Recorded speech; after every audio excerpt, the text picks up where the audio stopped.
Hello दोस्तों, नमस्कार। SMKC channel में मैं आप सब लोगों का दिल से बहुत बहुत स्वागत करता हूं। फर्स्ट टाइम विजिट किया जरूर चैनल को सब्सक्राइब कर लेना। चैनल का लिंक ऊपर आई बटन पे नीचे डिस्क्रिप्शन में मिल जाएगा। सो चलिए दोस्तों, फिलहाल इस वीडियो को स्टार्ट कर लेते हैं। सो दोस्तों, अभी हम लोग आ चुके हैं बिल्कुल हमारे नॉर्मल स्क्रीन के ऊपर। एंड दोस्तों, हम यहाँ पे बात करने वाले कुछ इंपॉर्टेंट स्टॉक्स, उनसे जुड़ी इंपॉर्टेंट बातें। तो सबसे पहले तो शुरुआत हम लोग यहाँ पे करेंगे। जैसे कि पिछला वीडियो आप लोगों ने ज़रूर देखा होगा कि हमारा जो फोकस था वो आज था कि अमेरिकन बाजार का परफॉर्मेंस कैसे रहेगा, राइट। सो अमेरिकन बाजार की जो शुरुआत है वो धमाकेदार है, एक्सपेक्टेड था। अमेरिकन बाजार का फ्यूचर ने भी अच्छा खासा संकेत दिखाई दिया था। जब वीडियो बनाया था तब कितना था, आई गेस 260 पॉइंट के आसपास की तेज़ी देखने को मिली थी। अगर आप चाहो तो पिछला वाला वीडियो ज़रूर देख लेना दोस्तों, बहुत सारी चीज़ें आपको लाइव देखने को यहाँ पे मिल जाएगी, राइट। सो अमेरिकन बाजार में अच्छी खासी तेज़ी देखने को मिली। तेज़ी के पीछे की वजह भी आपको पता है, लास्ट वीडियो मैंने कवर किया है कि येस, इन्फ्लेशन का डेटा आने वाला था। एंड इन्फ्लेशन का डेटा कितना आया, एक्सपेक्टेशन के मुताबिक एकदम डॉट टू डॉट 6% का एक्सपेक्टेशन था। एंड एक्चुअल में भी अमेरिका की जो महंगाई है फेब मंथ की, वो 6% ही यहाँ पे आ चुकी है। एंड अभी आप सभी लोगों को पता है इसके बाद का जो नेक्स्ट टास्क क्या है कि एफओएमसी की जो बैठक है उसके ऊपर सभी लोगों की नज़रें यहाँ पे रहने वाली है। क्योंकि अगर हम लोग यहाँ पे देखा गया तो देखिए, पॉवेल जी की अगर हम लोग बात करें, ठीक है, तो वो चाहते क्या थे कि अफरा तफरी यहाँ पे मच ही जाए। मतलब अफरा तफरी मतलब क्या, दो इंपॉर्टेंट चीज़ें। पहले तो जॉबलेस क्लेम की अगर हम लोग बात करें, वो तो उनके फेवर में ही आ गया। अब चाहो तो देख सकते हो कि लोगों की ज़्यादा नौकरियाँ चली गई, जितना एक्सपेक्ट किया था 2 लाख के आसपास, 2,11,000 के आसपास हम लोगों को नौकरियां जाते हुए देखने को मिली है। तो ये डेटा फेड के फेवर में आ गया। देन अगेन हम लोग यहाँ पे बात करें महंगाई का आंकड़ा, तो वो एट पार देखने को मिल रहा है, राइट। मतलब बिल्कुल फ्लैट देखने को यहाँ पे मिल रहा है। एंड फिलहाल की अगर हम लोग सिचुएशन की अगर हम लोग बात करें, राइट, जो बैंकिंग सिस्टम में एक अफरा तफरी देखने को मिल रही है, उस हिसाब से अगर देखा गया दोस्तों, उस हिसाब से तो एक उम्मीद की किरण यहाँ पे नज़र आ रही है। किस चीज़ की उम्मीद की किरण, कि आइदर यहाँ पे रेट हाइक अगर हो ही गया तो 25 बेसिस पॉइंट, 50 के चांसेस अभी बहुत ही कम नज़र आ रहे हैं, राइट। जिस प्रकार का ओवरऑल माहौल वहाँ पे बन चुका है उसके हिसाब से 50 रेट हाइक लेकर चले जाना, मतलब देखिए, अगर महंगाई अगर ज़्यादा आ जाती तो डेफिनेटली अगर ये मतलब चर्चाएं वापस स्टार्ट हो जाती, अरे नहीं 50 तो करना ही पड़ेगा करके, एंड और भी डिबेट हो जाते। बट अभी महंगाई भी अगर आप देखोगे तो कंट्रोल में ही है। आप 6% एक्सपेक्ट कर रहे थे, 6% ही आ गया। प्लस लोगों की नौकरियां भी चली गई, जॉबलेस क्लेम का डेटा भी देखिए। एंड उसी के साथ साथ ये जो बैंक में अफरा तफरी मची है, इसके चलते कितने लोगों की नौकरियां जाएगी, तो वो भी तो डेटा अभी आने वाले समय में इंक्लूड होगा। तो ओवरऑल अगर हम लोग बात करें, जो फेड चाहता था वही अभी हम लोग को यहाँ पे देखने को मिल चुका है। सो डेफिनेटली हम यहाँ पे ये तो कह सकते हैं, मतलब पहले कैसे था 25 वर्सेस 50, पहले तो 25 को ही सब लोग बोल रहे थे। देन 70% लोग 50 के ऊपर आ गए, क्योंकि फेड ने, अगर पॉवेल जी की बात करें तो उन्होंने रातों रात अपनी स्टेटमेंट बदल दिया, पलटी मार ली। मैंने तो वीडियो का टाइटल भी वही रखा था कि लिटरली उन्होंने पलटी मार ली, सब लोगों को मेंटली प्रिपेयर करवाया कि आप 50 के लिए रेडी हो जाओ करके, राइट। एंड उसके बाद ये बैंक एसवीबी का कांड हो गया, आपको पता ही है। तो उसके बाद तो पता ही है कि 50 से रिलेटेड सारी चीज़ें तो कट होनी ही थी, क्योंकि अभी ऐसे माहौल में अगर 50 करेंगे तो मतलब आ बेल मुझे मार हो जाएगा। तो आइदर अभी हम लोग कह सकते हैं एफओएमसी की बैठक में दो ही चीज़ हो सकती है।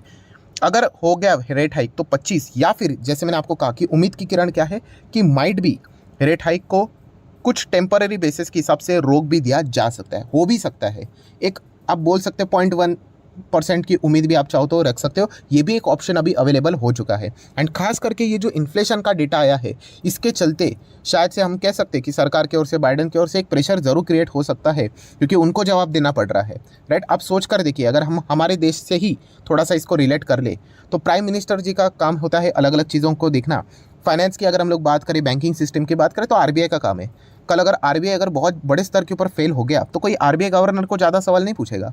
पॉलिटिशियन किसको पकड़ेंगे, ऑब्वियसली प्राइम मिनिस्टर को पकड़ेंगे। तो आप अंदाज़ा लगा सकते हो अमेरिका में प्रेसिडेंट को इन सवाल को जवाब देना पड़ा। मतलब लाइव आंखें यूट्यूब के ऊपर भी आप देख सकते हो, वो स्पीच कल भी उन्होंने बताया कि बैंकिंग सिस्टम सेफ है करके, वो उनको बोलना पड़ा। तो ये सारी सिचुएशन को अगर हम लोग जोड़ कर देख ले तो ओवरऑल कंक्लूजन क्या निकल कर आता है, कंक्लूजन ये निकल कर आता है कि आने वाले एफओएमसी की बैठक में शायद से रेट हाइक ना भी हो, स्टॉप भी हो सकता है। अगर ऐसा हुआ तो मार्केट के लिए बहुत अच्छी बात रहेगी। या फिर 25 basis point max to max 50, मुझे नहीं लगता ऐसे सिनेरियो में 50 करना मतलब टू रिस्की मतलब इसी चीज़ के चलते तो बैंक्स डूबे हैं। तो अब 50 करना मतलब फिर क्या रह गया फिर, राइट। मार्केट ज़बरदस्त गिर भी सकता है। तो ये चीज़ हम लोग को फिलहाल तो देखने को मिल रहा है। और इसी उम्मीद के किरण के चलते आप देख सकते हो अमेरिकन बाजार जो इस दिन मतलब डेली बेसिस के ऊपर रोज़ मतलब ज़ोरदार हमारी जो पिटाई यहाँ पे देखने को मिल रही थी, उसको एक थोड़ा सा उम्मीद की किरण यहाँ पे मिला है। नो डाउट ये उम्मीद की किरण कब तक टिकेगा ये देखने वाली बात रहेगी, क्योंकि सबसे बड़ा थ्रेट बैंकिंग सिस्टम के ऊपर जो देखने को मिल रहा है, उनके अलग अलग 4 से 5 बैंक हम लोग को मुश्किल में देखने को मिल रहे हैं। तो वहाँ से अगर कोई भी खबर आ गई तो बाजार में बोलते ना कि पासा पलटने के लिए टाइम नहीं लगेगा। बट ठीक है, ओवरऑल जो डेटा का इंतज़ार मार्केट कर रहा था वो तो फेवरेबल आया है, हम लोग कह सकते हैं। मार्केट ने उसको अमेरिकन बाजार के फ्यूचर के चलते भी थम्स अप दिया।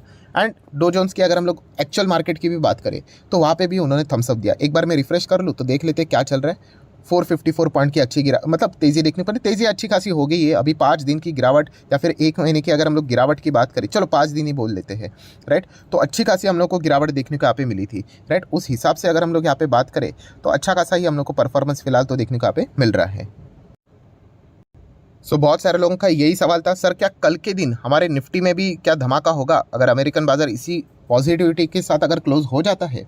तो वाई नॉट, हो सकता है अच्छा खासा रिस्पॉन्स हमारे मार्केट में भी देखने को मिल जाए, क्योंकि ज़्यादा करके अगर हम लोग इंडियन मार्केट की बात करें, पिटाई की बात करें, तो वो अमेरिकन बाजार के ही चलते था, राइट। हमारे इंटरनली तो वैसे कुछ इतने ज़्यादा इश्यूज़ तो देखने को यहाँ पे नहीं मिले थे, राइट। तो डेफिनेटली ये अगर क्लोजिंग अगर इसी तरीके से अगर हो जाती है तो अच्छी बात है। बट बैंकिंग की ओर से कोई नेगेटिव खबर नहीं आनी चाहिए, तो डेफिनेटली आज के दिन हम कह सकते हैं डो में अच्छा खासा पॉजिटिव इम्पैक्ट कंटिन्यू शायद से रह सकता है। बट मार्केट अनसर्टेन है, खबरों के ऊपर ध्यान रख लेना। अगर कोई भी बीच में ही चार्ट पैटर्न ऐसा हो जाए तो समझ लेना कि कोई कुछ ना कुछ बड़ी अपडेट आई हुई है, कोई ना कोई नई खबर सामने निकली हुई है। तब तक देखा गया तो ये देखिए अभी भी अच्छा खासा परफॉर्मेंस ही देखने को मिल रहा है।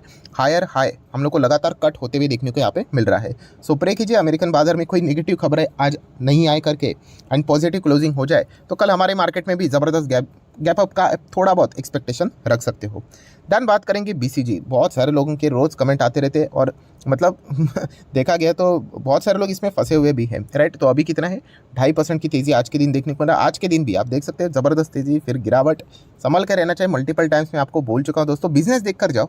अगर आपको बिजनेस अच्छा लगता है तो आप जा सकते हो, सिर्फ तेज़ी देख कर नहीं जाना चाहिए दोस्तों। और ये हर कंपनी में ये चीज़ लागू हो जाती है। अभी ये एक और कंपनी ज़ेनटेक, राइट। अभी ज़ेनटेक से रिलेटेड मैंने बीच में वीडियो भी बनाया था। अगेन कहना चाहूँगा दोस्तों, सिर्फ तेज़ी देखकर अगर आप यहाँ पे सम्मोहित हो जाते हो कि अरे देखिए भाग गया 12%, कल भी भाग गया 10% मान लीजिए, तो बहुत सारे लोग जाके पैसा लगाएंगे। ऐसा नहीं करना है, मैं आपको बता चुका हूँ। अगर आपको मार्केट में वाकई में टिकना है, सेक्टर को देखिए।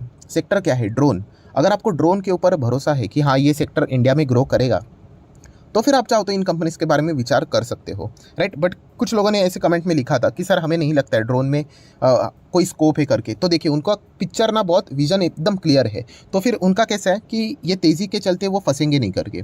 फंसेंगे नहीं मतलब उनको जाना ही नहीं है, पहले से उन्होंने डिसाइड किया है।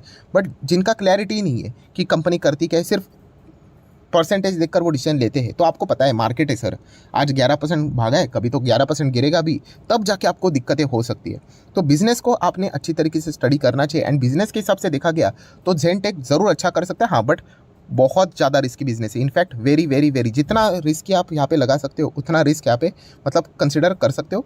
एक स्मॉल कैप टाइप की कंपनी, माइक्रो कैप टाइप की कंपनी हम लोग को देखने को यहाँ पे मिल रही है। एंड आपको पता है कि अगर इनको लगातार अगर ऑर्डर्स नहीं मिले तो ओलेक्ट्रा ग्रीन टेक कैसे ऐसे ऊपर से नीचे गिरा था, राइट। क्योंकि ये नए टेक्नोलॉजी वाले कंपनीज देखने को यहाँ पे मिल रहे हैं ना, तो वो दिक्कतें इनको यहाँ पे हो सकती है। मार्जिन मेंटेन करने के लिए इनको मुश्किल यहाँ पे हो जाता है। देन दोस्तों बात कर लेते हैं एस्ट्रल लिमिटेड। पहले नाम इसका एस्ट्रल पॉली हुआ करता था, अभी एस्ट्रल लिमिटेड।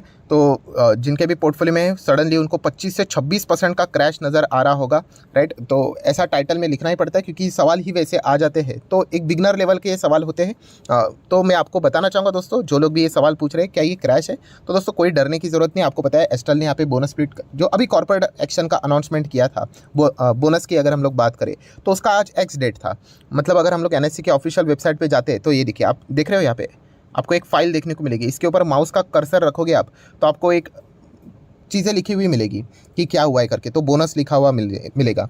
या फिर अगर आप चाहो तो एक्स डेट भी देख सकते हो। यहाँ पे तो इन्फॉर्मेशन नज़र नहीं आई, कोई बात नहीं। बीएससी पे जाते हैं तो ये देखिए बॉम्बे स्टॉक एक्सचेंज क्या नज़र आ रहा है, आज की तारीख नज़र आ रही है कि नहीं, एक्स डेट लिखा हुआ है, बोनस 1:3 मतलब 3 के बदले 1 शेयर मिलेंगे, तो वो एडजस्ट हो जाता है, राइट। तो ये मार्केट में अगर आप रहोगे ना 1-2 साल के बाद आपको पता चल जाएगा, ये एकदम नॉर्मल सी चीज़ यहाँ पे रहती है। सो इससे कोई पैनिक होने की ज़रूरत नहीं है। एंड अगेन कह रहा हूँ, बोनस शेयर अकाउंट में क्रेडिट होने के लिए टाइम लगता है। हाँ, कितना टाइम लगता है अभी तक ऐसा कोई फिक्स थंब रूल नहीं आया है, जैसे कि 5 दिन में आएंगे, 15 दिन में आएंगे, 30 दिन में आएंगे। बट यूजुअली बोला जाता है कि 15-20 दिन के अंदर अंदर आ जाते हैं करके। सेबी इसके ऊपर भी काम कर रहा है कि एक फिक्स टाइम वो बनाने की कोशिश कर रहे हैं कि इतने इतने टाइम में बोनस शेयर अकाउंट में क्रेडिट होने चाहिए। बट अभी तक तो ऐसी कोई फाइनल न्यूज़ तो सामने नहीं आई है। जितने जल्दी से जल्द आ जाएगी तो एक अच्छी बात रहेगी, वरना वो एक टेंशन रहता है कि कब आएंगे, हम लोग रोज़ चेक करते रहते हैं। तो ये एक पॉइंट आपको बताना चाहूँगा, 15-20 दिन का टाइम आप लोगों को लग सकता है। तब तक वो आपके पोर्टफोलियो में एस्ट्रल लिमिटेड माइनस में देखने को आप लोगों को मिल जाएगा, क्योंकि क्वांटिटी ट्रेड मतलब क्रेडिट नहीं हुए ना, एंड शेयर नीचे ट्रेड कर रहे हैं, तो वो दिक्कतें आपको टेम्पररी बेसिस के ऊपर दे सकता है। देन अगर हम लोग बात करेंगे सोना कॉमस्टार, तो आज के दिन अच्छी खासी वापस तेजी देखने को यहाँ पे मिली है, 6-7% के आसपास। यस, कल के दिन एक बहुत बड़ी ब्लॉक डील हम लोग को जरूर देखने को यहाँ पे मिली थी, राइट। वो एक इन्फॉर्मेशन मेरे से यहाँ पे मिस हुई थी, जरूर मैं यहाँ पे कह सकता हूँ। देखा गया तो ये जो नाम है वो अलग नाम से यहाँ पे मैंने सेट करके रखा था, तो उसके चलते वो इन्फॉर्मेशन मुझे यहाँ पे नहीं मिली। तो इसी के चलते हम यहाँ पे कह सकते हैं कि एक जो बड़ा माल है वो हम लोग को बेचते हुए देखने को मिला था, बट आज वापस हम लोग को इसमें अच्छी खासी तेजी देखने को यहाँ पे मिली है। तो ये प्लस माइनस नॉर्मल चीज़ें यहाँ पे चलते रहती है। ऑटो एंसिलरी वाली कंपनी है, लॉन्ग टर्म के हिसाब से आप चाहो, एक मिड कैप है, तो जरूर इसको कंसिडर कर सकते हो। अभी जस्ट मार्केट में इसकी यहाँ पे एंट्री हुई थी। देन बात करेंगे येस बैंक। येस बैंक से रिलेटेड आपको पता ही है कि एक बहुत बड़ा प्रेशर हम लोग को बार बार देखने को मिल रहा है। कल के दिन तो किसी ने तो बड़ा माल बेचा है, अभी वो तो तभी पता चलेगा जब कंपनी के Q4 के जो शेयर होल्डिंग पैटर्न अपडेट हो जाएंगे कि किसी बैंक ने बेचा है या फिर किसी नॉर्मल व्यक्ति ने ही बेचा है, तो एक अनुमान हम लोग को पता चल जाएगा, राइट। एंड उसके बाद की भी अगर हम लोग बात करें तो एक खतरा तो येस बैंक के ऊपर अभी हमेशा के लिए रहेगा कि कोई भी बैंक, अभी भी देखा गया तो ये जितने भी बाकी के बैंक से वो प्रॉफिटेबल है, जब मन मर्जी चाहे वो अपने माल को क्या कर सकते हैं, यहाँ पे बेच सकते हैं, प्रॉफिट बुक कर सकते हैं। तो एक खतरा हमेशा यहाँ पे रहने वाला है। सो जो लोग ये मुझे सवाल पूछते हैं सर आप कब जाओगे, तो मैंने पहले ही बताया आपको कि जब तक कंपनी के क्वार्टरली रिजल्ट अच्छे नहीं बनते हैं एंड वो भी कंसिस्टेंसी के साथ, तब तक इसको मैं as a investment, long term investment कभी भी मैं कंसिडर नहीं कर सकता। एक दो बार अच्छी इनिंग हो सकती है, बट हमें ओपनिंग बैट्समैन उतारने के लिए उसकी इनिंग बार बार अच्छी होनी चाहिए, तब जाके हम उसको अपने पोर्टफोलियो में जगह दे सकते हैं। बाकी ये तेज़ी आएगी मंदी आएगी उसके चलते मैं कभी ट्रैप नहीं होता है। कल अगर जाके 30 रुपये पे भी बैठ गया तो भी मैं यहाँ पे मेरा डिसीजन को चेंज नहीं करूँगा, क्योंकि 30 रुपये से वापस 15 आने के लिए ज़्यादा टाइम नहीं लगेगा, क्योंकि किसी ने अगर माल बेच दिया तो फिर वापस हमें दिक्कतें हो सकती है, राइट। हाँ, अगर कंपनी के बिजनेस के नंबर्स अगर अच्छे हो जाते हैं एंड उसके बाद अगर कोई माल बेच देता है तो एटलीस्ट कोई नीचे से बायर आ सकता है कि हाँ कंपनी के नंबर्स अच्छे करके, बट कंपनी के नंबर्स ही अच्छे नहीं है एंड स्टॉक एवे ही ऊपर भागते चला जा रहा है, तो फिर वो तेज़ी टिकना मुश्किल हो सकती है। तो ये थोड़ा सा पॉइंट आप लोगों ने कंसिडर करना चाहिए। मैं मल्टीपल टाइम्स इससे रिलेटेड ये बातें कवर कर चुका हूँ। सो आशा करता हूं दोस्तों वीडियो हेल्पफुल लगा होगा, तो जरूर लाइक एंड शेयर कर देना। डीमैट अकाउंट अगर आपने अभी तक ओपन नहीं किया है तो लिंक नीचे डिस्क्रिप्शन में 25 वीडियो की लिस्ट आपको बिल्कुल फ्री ऑफ कॉस्ट मिल जाएगी। आपका नाम, कौन सा अकाउंट आपने लिंक के थ्रू ओपन किया है, प्रॉपर्ली कमेंट सेक्शन में मेंशन कर देना, तो हफ्ते भर के अंदर अंदर सारे लेक्चर्स मेरे साइड से फ्री ऑफ कॉस्ट प्रोवाइड कर दिए जाएंगे, ताकि आप शेयर मार्केट को आसान भाषा से सीख सको। So that's it, thank you very much दोस्तों, we will be meeting our next video. तब तक के लिए बाय बाय।